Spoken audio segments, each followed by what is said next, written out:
क्या दादा की जमीन पर पोते का हक अपने आप बन जाता है? क्या सिर्फ खून का रिश्ता होना काफी है जमीन में हिस्सा मांगने के लिए?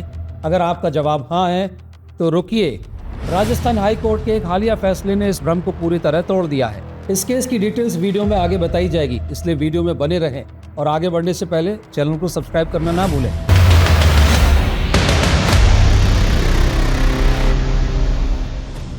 बात है जैसलमेर के एक छोटे से गांव भानीआड़ा की। यहाँ रहते थे रामजी लाल, एक गरीब किसान जिनके पास अपनी कोई जमीन नहीं थी। सरकार ने उन्हें राजस्थान लैंड रेवेन्यू एक्ट के तहत 75 बीघा जमीन अलॉट की, भूमिहीन होने के आधार पर खेती के लिए। रामजी लाल के 3 बेटे थे, विजेंद्र, विमल और सतीश। साल 2004 में रामजी लाल का निधन हो गया, बिना कोई वसीयत लिखे। अब कानून के मुताबिक क्या हुआ? तीनों बेटों को बराबर बराबर हिस्सा मिला, यानी हर एक को 1/3, और रेवेन्यू रिकॉर्ड में भी यही दर्ज हुआ। अब यहाँ तक तो सब कुछ सीधा साधा लग रहा है, लेकिन आगे असली मोड़ आता है। विजेंद्र का एक बेटा है अंशुल। जब उसके दादा रामजी लाल का निधन हुआ तब अंशुल नाबालिग था। साल 2025 में विजेंद्र, विमल और सतीश ने अपनी जमीन बेच दी, एक रजिस्टर्ड सेल डीड के जरिए कुछ खरीदारों को, और तभी अंशुल कोर्ट पहुंच गया, ये कहते हुए कि ये जमीन तो हमारी पुश्तैनी संपत्ति है, इसमें मेरा भी 1/9 हिस्सा है। जन्म से ही मेरे पिता को बिना मेरी सहमति के ये जमीन बेचने का हक नहीं था। अब सवाल ये है, क्या अंशुल सही था? क्या पोते को दादा की जमीन में जन्म से ही हिस्सा मिल जाता है, भले ही वो जमीन पहले ही पिता के नाम ट्रांसफर हो चुकी हो? यही सवाल पहुंचा राजस्थान हाई कोर्ट जोधपुर और केस का फैसला आया 20 अगस्त 2026 को। चलिए अब समझते हैं कोर्ट ने क्या तर्क दिया। कोर्ट ने सबसे पहले पूछा, क्या याचिका में ये कहीं लिखा है कि ये जमीन हिंदू अविभाज्य परिवार यानी HUF की संपत्ति थी? क्या रामजी लाल इसे परिवार के कर्ता के रूप में रखते थे? जवाब था नहीं, ऐसा कोई ठोस दावा प्लेंट में था ही नहीं।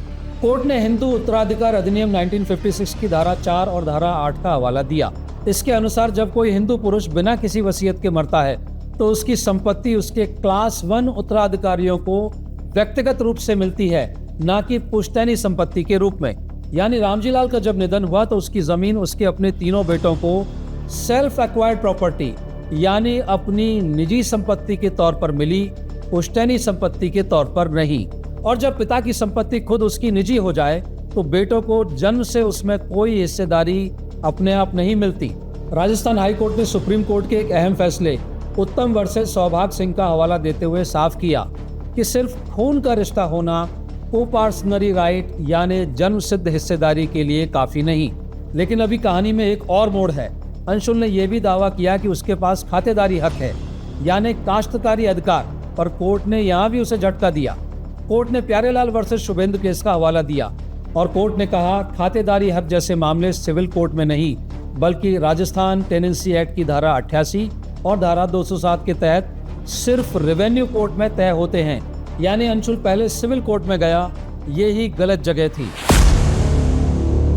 अंत में हाई कोर्ट ने ट्रायल कोर्ट के फैसले को सही ठहराया और अंशुल की अपील खारिज कर दी।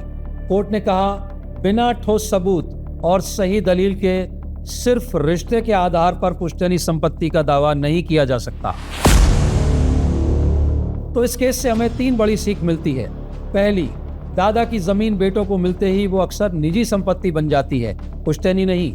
दूसरी, पोते को जन्म से हिस्सा तभी मिलेगा जब ये साबित हो कि संपत्ति सच में HUF यानी संयुक्त परिवार की है।